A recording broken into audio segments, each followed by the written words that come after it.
नमस्कार साथियों, मैं हूं Pramod Kumar Kandwal, intensive spiritual path से। भगवान में लीन होने का अर्थ यह नहीं है कि भक्त की सत्ता ही समाप्त हो जाती है। जब कोई मूर्ख व्यक्ति विद्वान बन जाता है तो क्या उसकी सत्ता मिट जाती है? जो पानी बर्फ या भाप बन जाता है तो क्या उसके रासायनिक गुण H2O में कोई परिवर्तन आ जाता है? उसके अंदर के दो हाइड्रोजन और एक ऑक्सीजन क्या किसी अन्य गैस में बदल जाते हैं? जब कोई ऑफिसर किसी कंपनी का मैनेजिंग डायरेक्टर बन जाता है तो क्या वह अपनी पत्नी का पति नहीं रह जाता?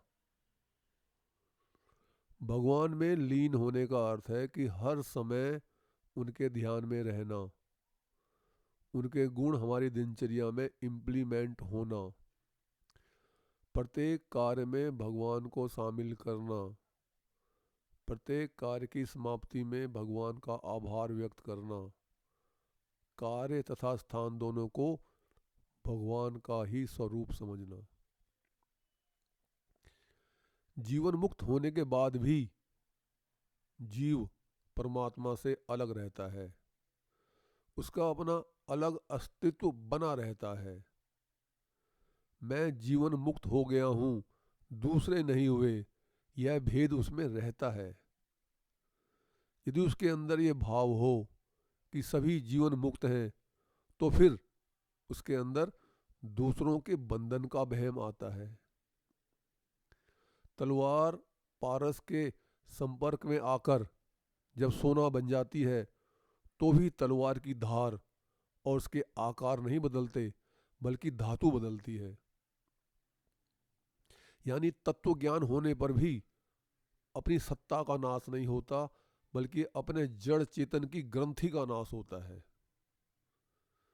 जिसके हृदय में हमेशा दूसरों की सेवा करने का भाव होता है, भगवान उस जीव को अवतरित पुरुष बनाकर विशेष समय में किसी विशेष स्थान पर किसी विशेष कार्य के लिए भेजते हैं, जैसे कि श्री राम तथा श्री कृष्ण जी आए थे। जो पुरुष प्रगाढ़ भक्ति करके भगवान के दरबार में चले जाते हैं, प्रभु उन्हें विशेष देवी देवता इंद्र, यमराज, ब्रह्मा, विष्णु, महेश बनाकर पृथ्वी में मनुष्य का कल्याण करने के लिए भेजते हैं। उनका जन्म भगवान के अवतार की तरह कर्मों के अधीन नहीं होता, बल्कि भगवान की इच्छा के अधीन होता है। जीवन मुक्त महात्मा भी मृत्यु से बचने की चेष्टा करते हैं, मगर जीवित रहें या मर जाएं इसकी चिंता वो कभी नहीं करते, क्योंकि ना तो उनमें जीने की इच्छा होती है और ना ही उनमें मृत्यु का भय होता है।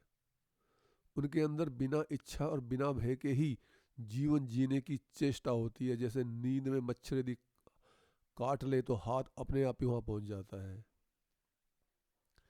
किसी साधक द्वारा जीवन मुक्त महात्मा या प्रभु के दर्शन करने से कल्याण हो सकता है, यह बात बहुत ज्यादा दमदार नहीं है।